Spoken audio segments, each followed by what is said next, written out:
we are. Well, good afternoon and welcome to the basic Hebrew lesson for the Bible study Hickory on this 11th day of December 2022. When we left off last week, we were taking a look at Genesis chapter 22, going through the Hebrew text of that particular passage and paying a special attention to the Hebrew verb forms. And so, just as kind of a review of the different verb forms before we go back into the text. So, as we've seen, there are various components of Hebrew verbs, one of which being the stem, which refers to the type of action. And so we have the kal, nifal, piel, puel, hifil, hofal, and hithpael. So a total of 7 different stems. The kal stem indicates the basic action, the nifal, the passive of the kal, the piel, the intensive action, puel, the passive of the piel, hifil, causative action, hofal, passive of the hifil, and hithpael, reflexive action. Then we also have the aspect, which is a reference to the completeness of the action. And there are 2 primary aspects in Hebrew, one of which being the perfect, which refers to completed action, and the other one being the imperfect, referring to incomplete action. Then we also have the person, which refers to the subject of the verb, whether first person I, second person you, third person he, she, it. Gender, which refers to the gender of the word that is serving as the subject, and those can be either masculine or feminine. And then we also have the number, which refers to the number of the word that is serving as the subject, either singular or plural. Remember that the dual is absorbed into the plural form when it comes to these verbs. So those are then our different components of Hebrew verbs. And we had also taken a look at this particular paradigm as well for the kal perfect and imperfect verbs. So that's not the right one. There we are. So thus for the kal perfect, third masculine singular. And again, remember these 3 X's are a reference to the 3 letters that serve as the consonantal root for the verb. So you have then a, third feminine singular, a, second masculine singular, a-ta, second feminine singular, a-at, first common singular, a-ati, third common plural, a-u, second masculine plural, a-atem, second feminine plural, a-aten, first common plural, a-anu. So that's for the kal perfect. And then we also have the kal imperfect, which would be third masculine singular, yi-o, third feminine singular, ti-o, second masculine singular, ti-o. You tell those apart by context. Second feminine singular, ti-i, first common singular, a-o, third masculine plural, yi-u, third feminine plural, ti-ona, second masculine plural, ti-u, second feminine plural, ti-ona, and again, you tell the third feminine plural and the second feminine plural apart by context. And the first common plural, ni-o. So these are going to be the formations of the kal perfect and the kal imperfect.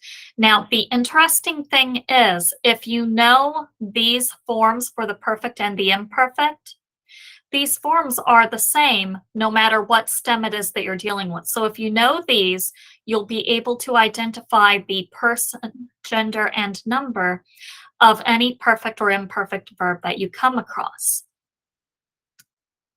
But to tell the difference between the stems, the names of the stems themselves tell us how it is that they are formed. And you can see this just by taking a look at this particular document that I have here. So along the side, you can see that we do have the kal, nifal, piel, puel, hifil, hofal, and the hithpael. So the kal can also be called the pa'al stem as well. So as a result, then, as you come on down here, notice for the pa'al, nifal, pe'al, pu'al, hif'il, hof'al, and hifpa'al, all of those 7 stems have the same 3 letters, the same consonantal root at its base. And those 3 letters are going to be the pe, ayin, lamed. So those, in effect, are the three X's that I had on my paradigm, in effect. And what then has been added to the stem lets you know what it is that has been added to the root, lets you know that that is the stem of the verb that you're dealing with. So for the pa'al stem, the cal stem, it's just the 3 letters of the verb. So thus nothing has been added. But when you come to the nifal, notice what we have here. What has been added is the noon. So thus, the diagnostic for letting you know that this is going to be a verb of the nifal is that noon there. The pa'al, notice the pointing. You have the a pointing, and normally as well, you would also have that dagesh forte in the middle root letter. We don't have it here because the middle root letter is the ayin, which is a guttural, which cannot take the dagesh forte. Then you have the pu'al, and notice again the pointing here. You have the kibbutz underneath the first letter, and then you have the pathak underneath the second root letter. And again, as the passive of the pa'al, it as well is going to have that dagesh forte in the middle root letter. It does not appear here, again, because the middle root letter is a guttural, and the gutturals cannot take the dagesh forte. Hifil, notice I have those same letters, pe, ayin, lamed, but what has been added, we have the hey, and then we also have the hirik yod on the second root letter. So those are going to be diagnostics then for the hifil. For the hofal, you again have a hey pointed with a kametz hatuf, and that is going to be one of your diagnostics there. Then for the hifpa'al, you have that prefixed hif, and then you would also have a dagesh forte in the middle root letter. It's not here in this particular example because, again, the ayin is a guttural and the gutturals can't take the dagesh forte. So in other words, if you know the cal perfect and imperfect paradigm, and if you know these diagnostics for the stems, that is, if you know the names of the stems, then you know how all of these perfect and imperfect verb forms are going to be formed. And I can show you that if I come back over here to this particular document, which has the paradigms in the back of Pratico Van Pelt, that particular Hebrew book that I showed you all last week. And so thus, notice here, so you can see katal.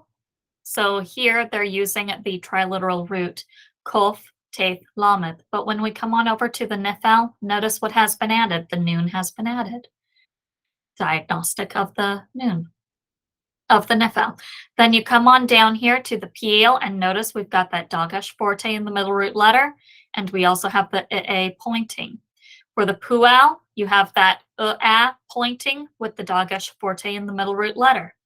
For the hifil, you have the hey on the front with the hirik yod on the second root letter. So thus hiktil.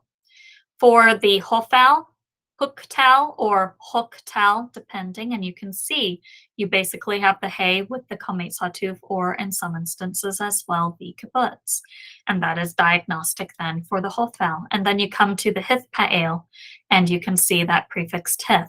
So that's going to be one of those things. If you know the way that the cal perfect and imperfect forms are formed, and if you know the names of the verbs, verb stems, then you'll be able to identify any verb form that you're dealing with. Now, today, I am going to go ahead and introduce something else. I'm going to introduce the formation of the imperative, because we're going to be seeing this in Genesis 22 here in just a moment. So, formation of the imperative. The imperative is basically a second person command. And so as a second person command, it's only going to use the second person forms. And with it being an imperative, a command, that lets me know that it is going to be an action that is not yet complete. So thus it's going to be built off of the imperfect. And so you will see then that the imperative, these second person commands, walk, go, that type of thing, these are going to be built off of the imperfect second persons. So thus, in every stem, the Hebrew imperative, the second person command, derives from the forms of the imperfect second person. Thus, the forms of the cal imperative derive from the cal imperfect second person forms. These forms are teo for the second masculine singular, then for the second feminine singular, ti'i, second masculine plural, ti'u, and second feminine plural, teona. To derive the forms of the imperative, the imperfect performatives are removed. So thus I would just go ahead and come on up here and I would remove these towels, and that would yield then the following forms. For the second masculine singular, o. For the second feminine singular, I. We'll talk about that one in just a moment. Second masculine plural, iu. Second feminine plural, iona. So those then are what we're looking at here. But notice especially the second feminine singular and the second masculine plural, where I have I and iu. In both instances, we have two vocal schwas side by side, which is not a possibility in Hebrew. And so in order to rectify that, the first vocal schwa is going to lengthen to the nearest short vowel in pronunciation. And so thus you can see then, so in the second feminine singular and the second masculine plural, the removal of the imperfect performative results in two vocal schwas standing side by side. Such a construction is not possible in Hebrew and must be resolved by changing the first vocal schwa to the short vowel nearest in pronunciation to the second vocal schwa. This then yields the following forms. So thus for the second masculine singular, o, which is the same form we had up above. Then for the second feminine singular, we have I. Notice here that the schwa that was underneath the first root letter has now lengthened to the nearest short vowel in pronunciation, that is the Hickory. And then the second masculine plural, we have iu, same thing, that lengthening of the vocal schwa. Then for the second feminine plural, iona. So those then are going to be the forms there. And we will see this as we go through Genesis chapter 22, which is where we're going to be heading now. So thus, for Genesis 22, and again, we had gone over verse 1 last week, and it came to pass after these things that God did tempt Abraham and said unto him, Abraham. And he said, Behold, here I am. And then we're going to go into verse 2 here. And he said, Take now thy son, thine only son, Isaac, whom thou lovest, and get thee into the land of Moriah, and offer him therefore a burnt offering upon one of the mountains which I will tell thee of. So let's come on down here. We'll take a look at verse 2 here in the Hebrew text. And let me see if I can make that a little touch bigger here. So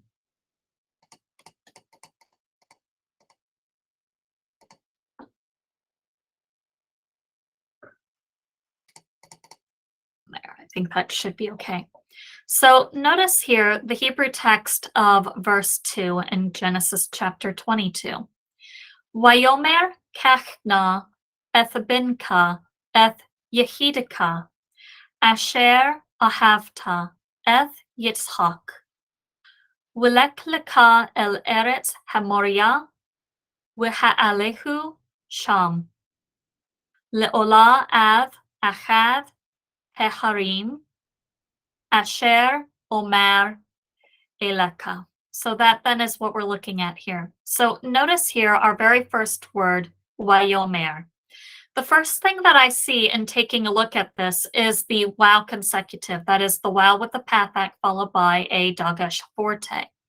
So thus I can in fact see that wow consecutive. Remember that the wow consecutive in Hebrew, it will join two clauses together, but it will also indicate sequence as well. That's why we call it the consecutive. Now, when we're dealing with the wow consecutive on an imperfect, wow with a pathak followed by a dagesh forte, the dagesh forte of that consecutive is going to go inside of the imperfect performative. So thus, I can see that my imperfect performative is the yod that follows. Now, remember, as we're dealing with this, that there are in fact four imperfect performatives in Hebrew. You can remember them by the mnemonic device athon, where the aleph would indicate first common singular, the noon would indicate first common plural, so basically the first person imperfect performatives bookend our four imperfect performatives. The yod would indicate third masculine, singular or plural, and the tau would indicate everything else, which would be the second masculine, singular and plural, the second feminine, singular and plural, and the third feminine, singular and plural. In this instance, I'm very clearly dealing with my yod, so that would indicate third masculine, singular or plural. To tell the difference, I would go ahead and take a look at the end of the verb to see if I have a U-class vowel. If I have a U-class vowel, I know that this would in fact be plural. Because we don't have that U-class vowel here, I know that this is going to be singular. So thus, I know then that this is going to be an imperfect, third masculine singular, and I can also see the triliteral root here, the aleph, mem, and resh. Now, I'm going to say that this is a cal imperfect third masculine singular of the verb amar, which means to say. And the interesting thing is, this does not follow our usual pointing for a cal imperfect third masculine singular, where you would have yio. The reason for that being, and I introduced this a little bit last week, but we have the weak consonants. So remember that when we're dealing with a weak consonants, these are going to be consonants where because of the way that they are pronounced, they require special pronunciation accommodations. I've referred to it here as a special phonological environment. So, and these weak consonants are going to be the gutturals, the aleph, hey, cheth, ayin. Then we would also have the noon as well, and then the yod and the wow. So thus, where we have the verb omer, it would be what we would call a weak verb because of the fact that it does have one of these constants, that aleph, namely in the first root position. And so as a result, then, where that aleph is, it's going to require certain changes. And what we have here is, in fact, the changes that would be required for this particular in the cal. And actually, I can go ahead and show you that if we come on down here to the first aleph or the pei aleph. So thus, pei aleph, and notice right here is our verb, amar. And then as soon as you come on down to the imperfect, notice yomer, tomer, tomer, tomeri, omer, yomeru, tomarna, tomeru, tomarna, and nomer. So in this particular instance, the pointing has changed underneath the influence of that aleph, completely regular in that respect. So thus, this would be then that cal imperfect third masculine singular of the verb amar. And as a result, so it is imperfect, but the wow consecutive flips the aspect, so I'm going to translate it as though it is in fact perfect. So then he said, where he is very clearly referring back to God. Now we're going to get into the content of what it is that God said. So here we have then kachna ethbinka. So here you have then kach. Now this is in fact a cal imperative second masculine singular from the verb lakach. Now let me just go ahead and illustrate what has happened in this particular instance. So you have then the verb lakach, which basically is the idea of to take or to receive. And then if I come on over here, so lakach, when it goes to the imperfect, so I add the imperfect performative and then the lamed assimilates.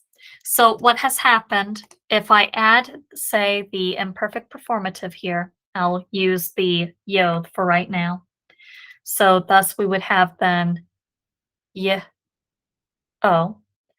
So now at this point, the lameth is pointed with a silent schwa, which means it is vowelless.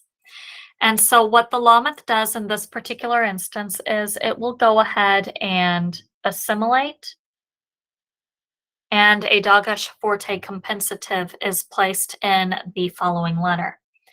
And then underneath the influence of the kaith, which has a tendency to prefer pathax before and underneath it, instead of that holum, we're going to have a pathak there. And that then is why we have these forms, yikach, tikach, tikach, tikahi, ekach, yikhu, and then so forth. So now the imperative is going to be formed off of the second person. So thus I would remove the tau of those second person forms. So I remove the tau here, I remove the tau there, I remove the tau here, no, not there. I would remove the tau here and the tau here, and that would then yield my forms. And so thus the form kach, you can see then, would be in fact the cal imperative second masculine singular, which is what we have here. And thus I've gone ahead and I've translated it as take. And then we have this interesting word here, na, as well. In the English text, it is translated as now, and so thus we have a tendency to think of it as being an adverbial of time, but that's not what this is. This is, in fact, what we would call a particle of entreaty. And so as a result, it's as though the Lord here is saying, please, which is kind of an amazing thing to think about. The creator of all that exists saying to the created being, please. And the interesting thing is, that's not the only place where this occurs. We can go ahead and come on over here to Isaiah 1:18. So come now and let us reason together, saith the Lord. Though your sins be as scarlet, they shall be as white as snow. Though they be red like crimson, they shall be as wool. And where the word here is translated as now, you can see that in the Hebrew text that is the same na. So it's not come now, right this moment. This is come please. So you have then take please, eth binika. So notice here you can see the second masculine singular pronominal suffix there. And it is on the construct noun bane. So thus, this bane we would translate son of. The second masculine singular pronominal suffix I would translate as you. Now remember that construct nouns are made definite by their absolute. The absolute is definite if it has the article, if it is a pronoun, or if it is a proper name. Our pronominal suffix is a pronoun. It is therefore definite, which then makes son also definite. So take, please, the son of you. So this then, we can see by virtue of that definite object marker, this is who Abraham is being commanded to take. He's being commanded to take his son. Well, which son? Eth Yehid Ka. So here you can see that repetition of that definite object marker. So this is, in essence, an appositive to the son, renaming.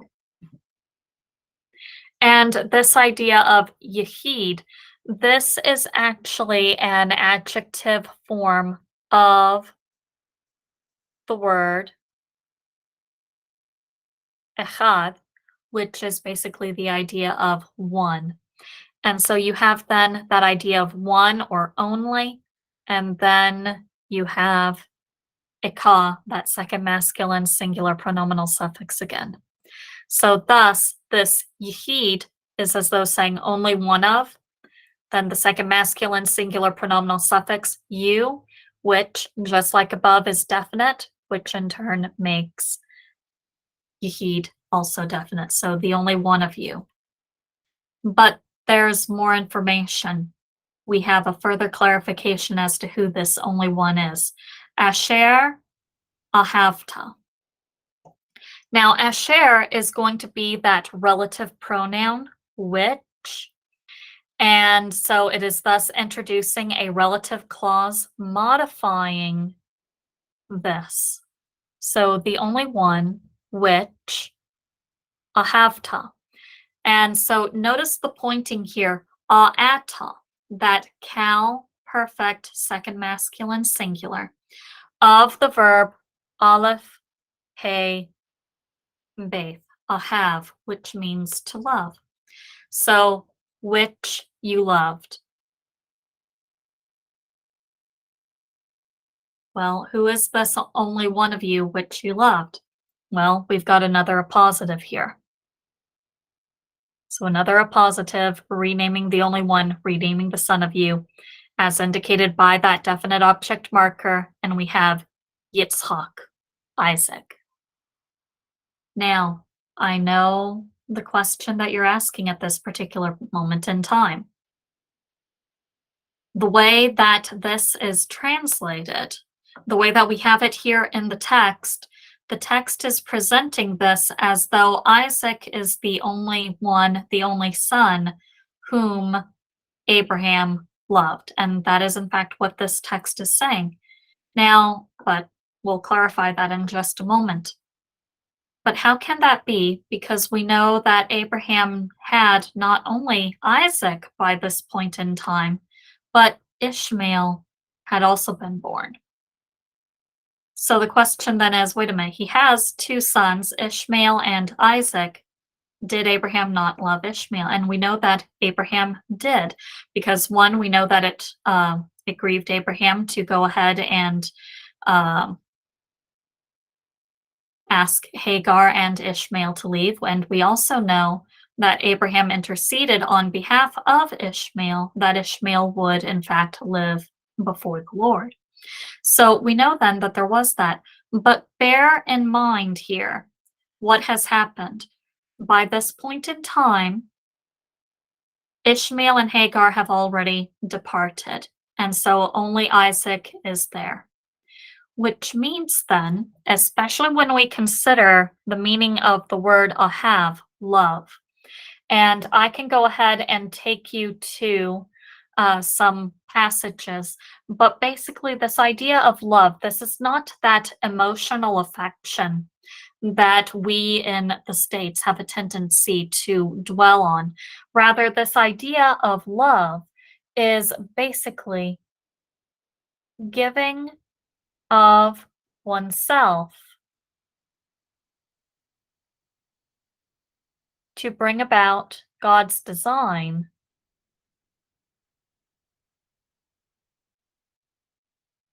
in the life of another.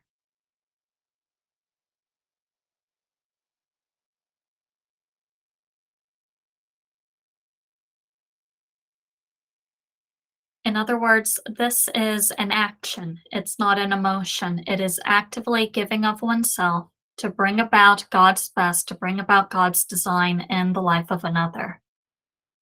Ishmael has already departed. He's far from where Abraham is at this moment, but Isaac is still right there, which means then that Isaac is the son in whom Abraham has the opportunity to invest and to actively give of himself. And so, thus, Isaac is the one that he has the opportunity to actively give of himself to. And so that's kind of what this is pointing out here. So take, please, the son of you, the only one of you which you loved, Isaac. And then what are they to do? Wilek leka el eretz hamoria.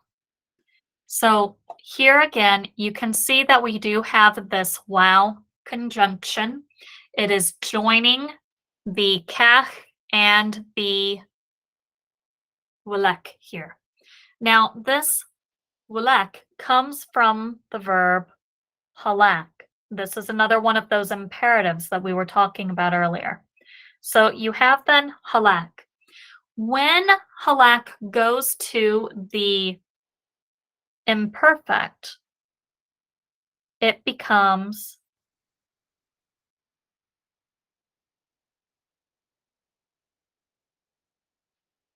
telek there. And then, in order to form the imperative, I would then go ahead and remove the imperfect performative, thus yielding lake. And thus you have wilek here. And take, leka, notice the lameth preposition there with the second masculine singular pronominal suffix, to you. El, there we have another preposition, unto. And then I have eretz here. So eretz, that's going to be the idea of earth or land.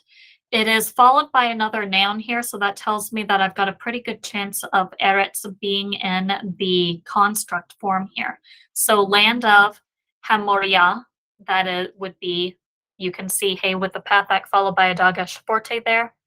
That would be the article on the word Moria. And so thus the Moria, and with that absolute then being definite, that would in turn make eretz also definite. So, and take to you or take for you, go. No, that's not. Oh, okay.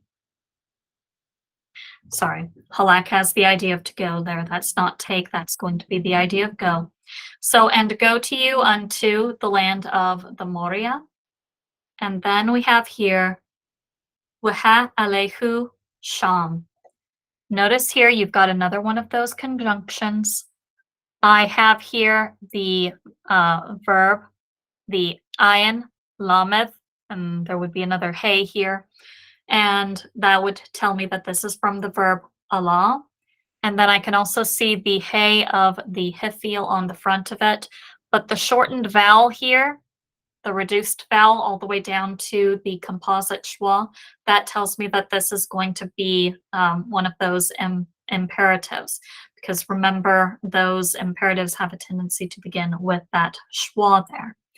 And then I have as well the ehu, which would be the third masculine singular pronominal suffix. So thus we would say then, and cause to go up is the idea of Allah there, him. And then we have sham, which is the adverb there. But in what way? Le'olah, this is going to be a cal infinitive construct.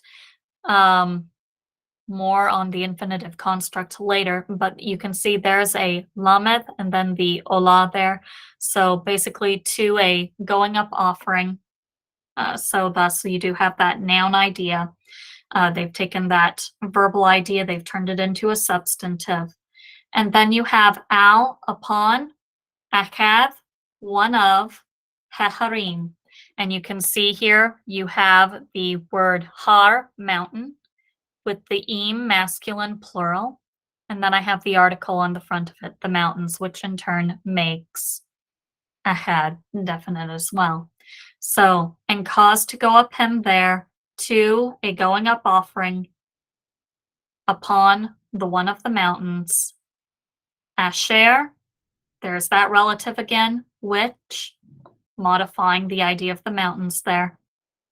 Omar, And you can see, once again, the triliteral root, Aleph, Mem, Resh. I put an Aleph on the front of it for the first common singular. And as a result, then you would have Omer. But because I would have had those two olives side by side, those two olives are going to join together. And so as a result, then we would have Omer, and that would be then I will say. And then we have Elika, and you can see we have the preposition el with the second masculine singular pronominal suffix you, and thus unto you. So again, going through all of this, you can see, then he said, take, please, the son of you, the only one of you which you loved, Isaac, and go to or for you unto the land of the Moriah, and cause to go up him there as a going up offering upon the one of the mountains, which I will say unto you. And then next week we can get into verse 3. But sir, is there anything that you would like to add to this?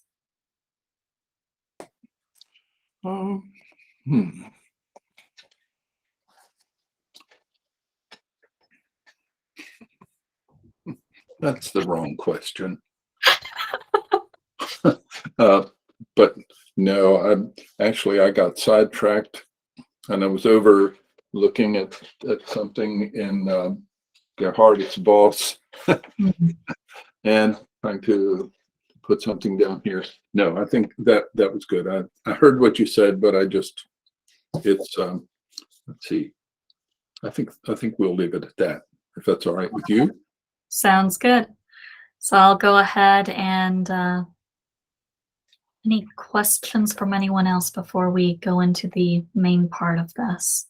Yeah, go ahead and you let them. Any comments or questions from any of you? Anything you'd like clarified with respect to Hebrew? Of course, I have a question for you. Is Hebrew theological?